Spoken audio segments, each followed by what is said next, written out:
Assalamualaikum warahmatullahi wabarakatuh. Di sini saya Bagus Dirmoko dengan NPM 20150610048 dari Universitas Lampung Teknik Informatika B. Di sini saya akan menjelaskan mengenai sistem operasi. Yang pertama, pengertian sistem operasi, yang kedua, sejarah sistem operasi, yang ketiga, fungsi sistem operasi, dan yang keempat atau terakhir, jenis-jenis sistem operasi. Pengertian sistem operasi. Sistem operasi adalah sebuah perangkat lunak sistem yang mampu mengelola sumber daya atau resource dari software dan hardware agar dapat berjalan dengan baik, serta memudahkan proses interaksi dengan pengguna atau user atau brainware, di mana hubungan antara sistem operasi dengan komputer adalah seperti kendaraan bermotor dan bahan bakar, di mana tanpa adanya bahan bakar tentu saja kendaraan bermotor tidak akan berjalan dengan semestinya. Yang kedua, sejarah sistem operasi.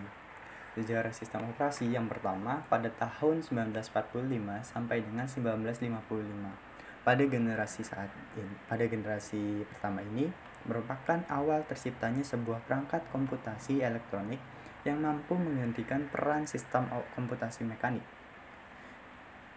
Pada generasi ini terbentuklah sebuah sistem komputer yang diberikan perintah atau instruksi untuk dapat mengerjakan secara langsung setiap tugas yang diberikan secara cepat dan tepat. Yang generasi kedua yaitu pada tahun 1955 sampai dengan 1965. Pada generasi kedua ini memperkenalkan sebuah gagasan baru yang diberi nama Batch Processing System atau BPS, yaitu pekerjaan yang dilaksanakan secara real time dalam satu rangkaian yang saling berurutan. Pada generasi ini menggunakan sistem operasi khusus, namun masih menggunakan fungsi dari operating system yang dinamakan IBIS dan FMS. Generasi ketiga pada tahun 1965 sampai dengan 1980. Pada generasi ini masuk ke perkembangan yang cukup advance, di mana sistem operasi digunakan kebutuhan banyak pengguna sekaligus dengan melakukan komunikasi secara online. Dapat dikatakan sebagai multi-user dan multi-programming. Dan generasi terakhir yaitu generasi keempat pada tahun 1980 sampai dengan sekarang. Pada generasi ini, fitur dan fungsionalitas yang disuguhkan oleh sistem operasi jauh lebih kompleks dari era yang sebelumnya, yang dimana GUI atau Graphic User Interface menjadi keunggulan utama untuk memberikan pengalaman yang lebih baik dengan proses interaksi yang berjalan lebih mudah. Nah, fungsi operating system. Yang pertama, fungsi memory management.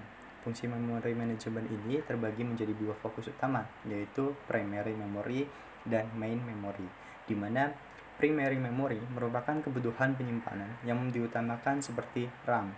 Main memory merupakan penyimpanan yang dapat diakses langsung melalui CPU. Yang kedua, device management. Device management ini mempunyai fungsi untuk mengatur komunikasi antar perangkat melalui setiap driver. Untuk program yang berperan untuk mengenai hal tersebut adalah EU controller. Yang ketiga, file management. File management ini digunakan untuk melakukan konfigurasi pada dokumen mulai dari tahap awal hingga akhir yang mengatur kebutuhan detail setiap informasi. Kemudian mengelola lokasi, fungsionalitas sistem, dan fitur lainnya.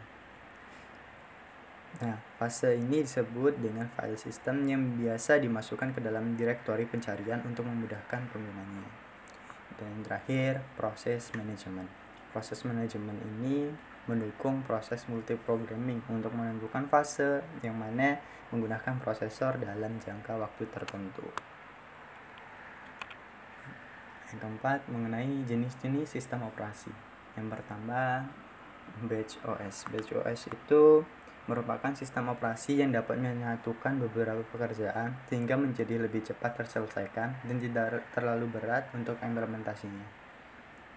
Yang kedua, multitasking time sharing OS, yaitu merupakan sistem operasi yang setiap pengguna dapat mengerjakan beberapa tugas secara bersamaan dalam perangkat CPU yang sama. Yang ketiga, network OS.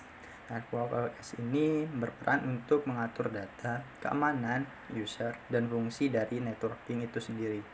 Yang keempat, mobile OS. Mobile OS ini merupakan operating system yang didesain khusus untuk kebutuhan perangkat mobile. Yang kelima, distributed OS. Ini merupakan prosesor di berbagai mesin untuk memudahkan komputasi yang nantinya diberikan kepada user secara cepat dengan akurat yang tepat. Dan yang terakhir, real-time OS.